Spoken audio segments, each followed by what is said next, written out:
sistema de propulsió elèctrica per a satèl·lits.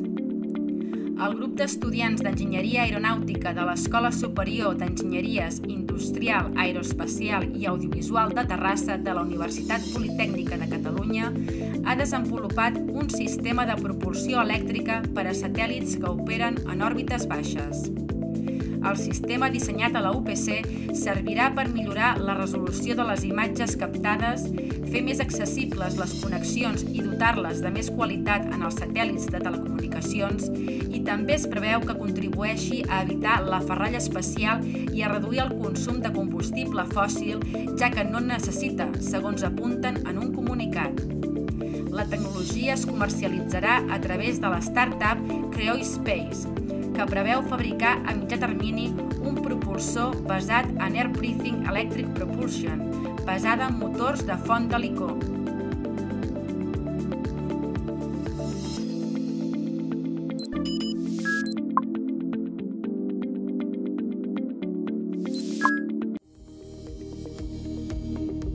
Programari per quadruplicar la velocitat de les impressores 3D. L'empresa lleidatana Intec 3D ha desenvolupat un programari capaç de multiplicar per 4 la velocitat de les impressores 3D connectades en xarxa. L'eina, creada en col·laboració amb el grup de recerca Greia de la Universitat de Lleida, utilitza procediments de l'Internet de les Coses per connectar els dispositius amb ordinadors i mòbils, el Big Data per tractar grans volums d'informació i el núvol per emmagatzemar-hi les dades de manera segura. El software està pensat per gestionar en temps real espais amb desenes de màquines que treballen en xarxa per abaratir costos. A més de l'augment de producció, l'empresa lleidatana calcula que la seva proposta permet reduir el nombre de peces defectuoses fins a prop d'un 50%. Pel que fa al seu funcionament, el programari permet als usuaris connectar-se individualment a cadascuna de les impressores a través d'una aplicació mòbil o des d'un ordinador amb internet. L'eina està pensada per a empreses especialitzades en els sectors de la indústria, l'educació i l'arquitectura, tot i que també ofereixen els seus serveis a proveïdors de serveis d'impressió que controlen grans parcs d'aquestes màquines.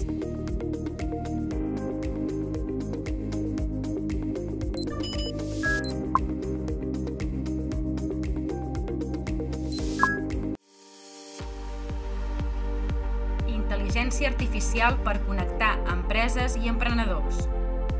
La startup Upground ha creat un reclutador virtual automatitzat i basat en intel·ligència artificial per connectar empreses i emprenedors amb perfils tecnològics després d'una entrevista laboral.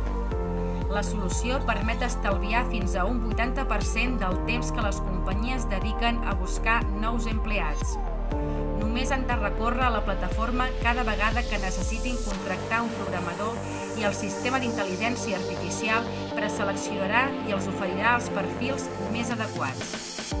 Els programadors fan una única entrevista de 33 minuts de mitjana amb OPI, el seu assistent virtual.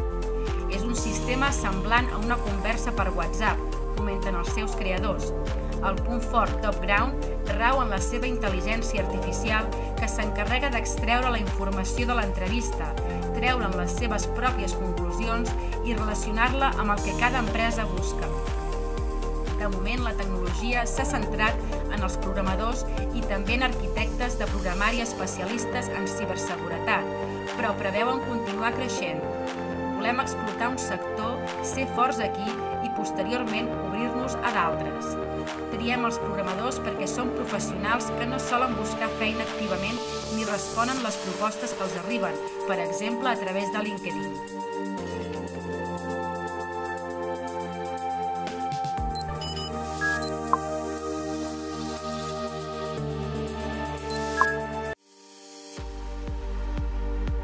La intel·ligència artificial arriba a les televisions. La intel·ligència artificial ha arribat a les primeres televisions aquest 2021.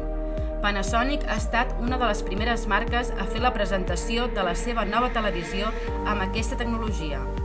El principal avantatge d'aquestes noves televisions és la capacitat que tenen per adaptar en cada moment la imatge segons el contingut que estem veient. Per exemple, si estem mirant un partit de futbol a casa, la mateixa televisió detectarà quins són els paràmetres necessaris per fer d'aquest moment quelcom més màgic i real, com si estiguéssim en un camp de futbol. O pel contrari, si estem mirant una pel·lícula de terror, enfocarà tots els paràmetres televisius per adaptar-los a un escenari fosc i terrorífic. Aquestes televisions poden anar connectades amb altres aparells intel·ligents que tinguem per casa, com podria ser les llums, que les ambientaria segons l'ocasió. A més, la qualitat d'aquestes són d'un nivell superior que els televisors OLED, oferint una millor il·luminació. El so també s'adapta, ja que en determinats diàlegs els ajustarà en funció de les diferents imatges o vídeos que estan relacionats. O, si més no, a l'implementar el gaming en aquestes televisions farà que sigui més real per garantir una màxima experiència de l'usuari.